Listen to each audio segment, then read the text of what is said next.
বাংলাদেশের টকশো অঙ্গনে একটা নাম এখন দাপিয়ে বেড়াচ্ছে, ব্যারিস্টার এস শাহরিয়ার কবির। কথার নেশায় মাত করে রাখা এই মানুষটিকে কেউ বলেন কথার জাদুকর, আবার পুরনো কথা ফুলছুরি ছড়ানো মন গড়া ইতিহাসের অনুসারীদের কাছে তিনি এক আতঙ্কের নাম। কিন্তু এই মানুষটি আসলে কে, কোথা থেকে এসেছেন, কি এমন আছে তার কথায় যে পুরো রাজনৈতিক প্রাঙ্গণ কেঁপে ওঠে? চলুন জেনে নেওয়া যাক। শাহরিয়ার কবির বাংলাদেশ সুপ্রিম কোর্টের একজন ব্যারিস্টার, সেন্টার ফর সিভিল রাইটসের মহাসচিব আর 3S চেম্বার্স এর হেড অফ চেম্বার। ইংল্যান্ডের গ্রেস ইন থেকে barrister at law, East London বিশ্ববিদ্যালয়ের LLM, হার্সফিল্ড বিশ্ববিদ্যালয়ের LLB। তার শিক্ষাগত যোগ্যতা এমন যে টকশোতে তার সামনে বসলে অনেকেই পানসি হয়ে যান। আন্তর্জাতিক আইন, বাণিজ্য আইন, বিনিয়োগ আইন, আর্থিক প্রকল্প ও মধ্যস্থতা, এক কথায় ফুল সাইজড লিগ্যাল পাওয়ার হাউস।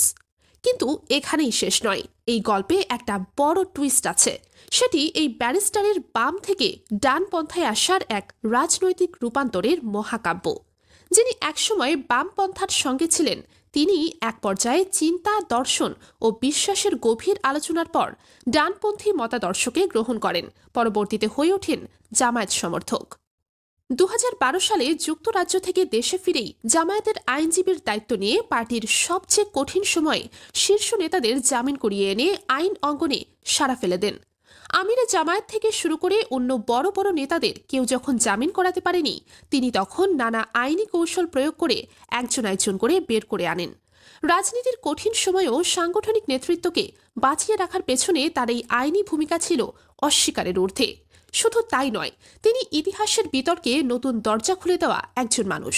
তিনি বিশ্বাস করেন, একটা মিথ্যা বারবার বলা হলে একসময় সেটা সত্য বলে মানা হয়। এই ধারণা থেকেই তিনি প্রচলিত ব্যাখ্যাকে প্রশ্ন করেন।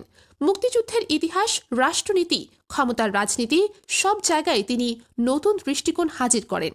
তিনি বলেন, আওয়ামী লীগ মানেই মুক্তিযোদ্ধা আর দাড়ি টুপি মানেই স্বাধীনতা বিরোধী। এই ধারণা একটি রাজনৈতিক নির্মাণ। ইতিহাস এত সোজা না, কথা বলতেই তাকে অনেকে জামায়াতের এজেন্ট বলেন। কিন্তু তার উত্তর খুব ঠান্ডা। বাংলাদেশে কেউ নিরপেক্ষ না, আমারও পছন্দের দল থাকতে পারে। দর্শক, আপনার জানার ইচ্ছে হতে পারে কিভাবে এই ব্যারিস্টার ইসলামপন্থী হয়ে উঠলেন। সেই গল্প জানিয়েছেন ব্যারিস্টার শাহরিয়ার নিজেই। 2005 সালে একটি অডিও ক্লিপ শুনে তিনি সব ক্রেডিট কার্ড কেটে ফেলেন, ব্যাংক অ্যাকাউন্ট বন্ধ করে দেন, দেউলিয়া হয়ে যান। ঘরে তখন ছোট সন্তান। এমন দিনও গেছে যখন বাচ্চার দুধ কেনার টাকা পর্যন্ত ছিল না। কিন্তু তিনি বলেন, ইসলামী বিধিবিধান মানতে এই ত্যাগ তাকে পরিপূর্ণ প্রশান্তি দিয়েছে। এরপর সিভিল মামলা করে নিজেকে নতুন করে গুছিয়েছেন। আজ তিনি দুর্নীতির বিরুদ্ধে ও সুশাসনের পক্ষে সবচেয়ে বড় লড়াকু কণ্ঠ।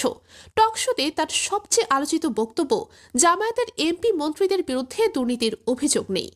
তিনি বলেন, মানুষ আজ ক্লান্ত, সবাই দুর্নীতিমুক্ত রাষ্ট্রের স্বপ্ন দেখছে, আর তাই তারা নতুন অপশন খুঁজছে।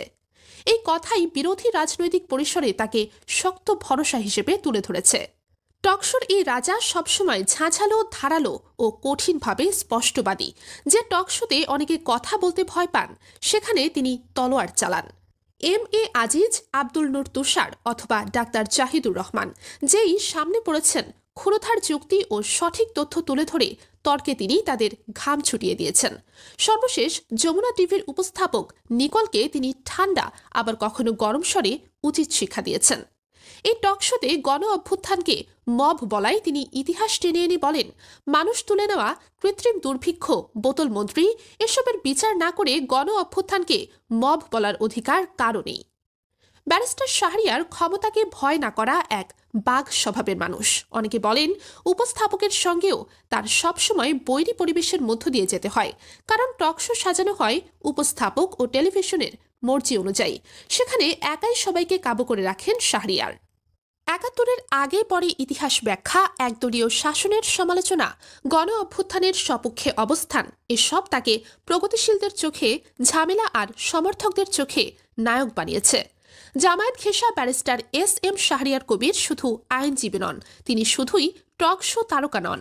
তিনি এক রূপান্তরের গল্প, এক লড়াকু কণ্ঠ, এক অদম্য যুক্তি। যে মানুষটা একসময় বাম রাজনীতির ঘরে বন্দী ছিলেন, তিনি এখন নতুন দরজা খুলে এক অন্যরকম ইতিহাস, এক অন্যরকম সত্য মানুষের সামনে তুলে ধরছেন। তার কথার জাদুতে মানুষ মাতেন, ফ্যাসিবাদীরা কাঁপে, আর ক্ষমতা তাকে ভয় পায়। এটাই ব্যারিস্টার এস.এম. শাহরিয়ার কবিরের গল্প।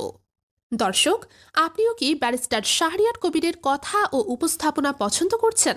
আপনি কি চান তার মতো এমন আরও অনেক বক্তা টকশোতে যাক এবং সত্যকে তুলে ধরুক? আপনার মূল্যবান মতামত জানান কমেন্টে। ভিডিওটি ভালো লেগে থাকলে লাইক দিতে ভুলবেন না। আর দেশ রাজনীতি নিয়ে নিয়মিত বিশ্লেষণ পেতে আমাদের চ্যানেলটি সাবস্ক্রাইব করে বেল আইকন চাপুন।